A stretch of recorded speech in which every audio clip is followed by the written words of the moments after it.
4 medical కాలేజీల్లో already క్లాసులు జరుగుతున్నాయి. ఇంకో 3 మెడికల్ కాలేజెస్ ఆల్రెడీ క్లాసులకి తగినటువంటి విధమైనటువంటి వసతులున్నాయి. అందులో పాడేరు ప్రారంభించారు. అట్లాగే పులివెందులకి సిద్ధంగా ఉంది.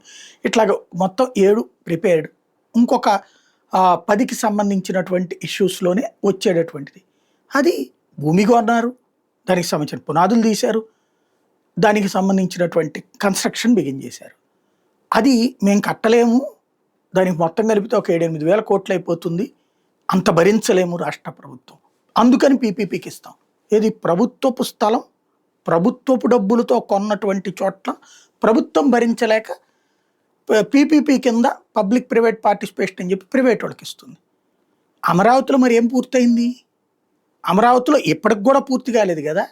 ఇప్పటికి కూడా ఆ నీళ్లు తోడి ఆ పైన కంపదీసి ఆ పైన చేస్తున్నారు కదా. మరి అమరావతి కట్టలేదు, అమరావతిని వదిలేశారు, అమరావతిని నిర్లక్ష్యం చేశారని 5 ఏళ్ళు రచ్చరచ్చ ఎందుకు చేశారు? మరి ఏమి లేదు కాబట్టి వదిలేయాలి కదా. ఇప్పుడు ఇది ఈ 10 ఏళ్లలో స్థలం ఉంది, అట్లాగే అక్కడ పునాదులు చేశారు, కొంత బేస్మెంట్ కట్టిన చోట ఉంది, కొంత బిల్డింగ్ కట్టించి కొంత స్కెల్టన్ కట్టినటువంటిది ఉంది. ఇవి వద్దు. అదే సందర్భంలో అమరావతిలోకి సంబంధించినవి అవన్నీ మేము కట్టినవి అట్లా వదిలేశారు. టిట్కోళ్ళు మేము కట్టినవి వదిలేశారు.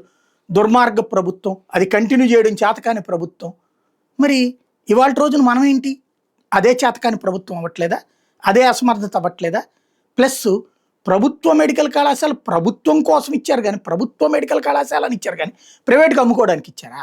ప్రైవేట్ వాళ్ళు నడుపుకోవడానికి ఇచ్చారా? కేంద్రం ఇచ్చింది ప్రభుత్వ మెడికల్ కళాశాలక, ప్రైవేట్ వ్యాపార సంస్థలకా? దేనికోసం ఇచ్చారు?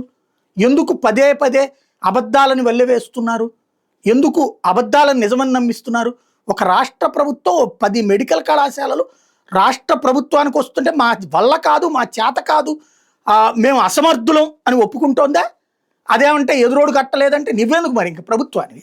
ఇంతకుముందు చేయలేదు అమరావతి, మరి నువ్వు కడతానంటున్నావు కదా. పోలవరం కట్టలేదు, నువ్వు కడతానంటున్నావు కదా. టిట్కో ఇళ్ళు పూర్తి అవ్వలేదు, నేను కడతానంటున్నావు కదా. మరి అవన్నీ కడతానప్పుడు దీనికేం బాధ? అసలు విద్యార్థులకు అవసరమైనటువంటిది, జీవితాలతో ముడిపడి ఉన్నటువంటిది విజన్ ఉందంటే ఏంటి భవిష్యత్తులో? ఇదే కదా విజను.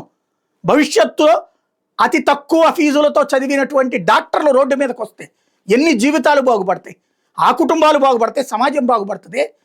బాగుపడే సమాజాన్ని వదిలేసి అది విజన్ అవుతుందా? ఆఫ్టర్ ఆల్ 8,000 కోట్లు ఒక రాష్ట్ర ప్రభుత్వం కట్టలేదా?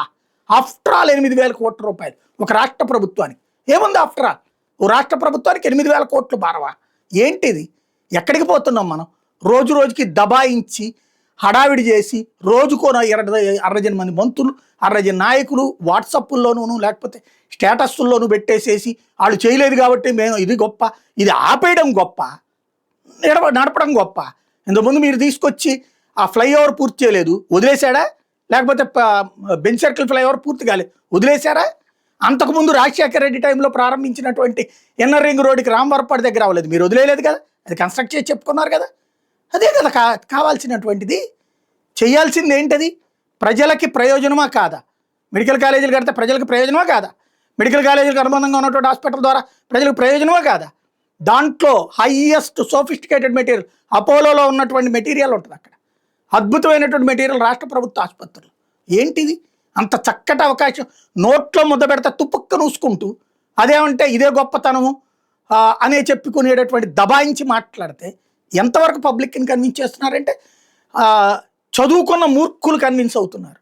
కానీ చదువు రానటువంటి మేధావులు లేదా సరిగ్గా అర్థం చేసుకోగలిగినటువంటి నిజాయితీ కలిగిన పౌరులు మాత్రం అసలు నిజాన్ని గ్రహిస్తున్నారు. అబద్ధాలతో దబాయించి ఎక్కువ కాలం కాలక్షేపం చేయలేరు.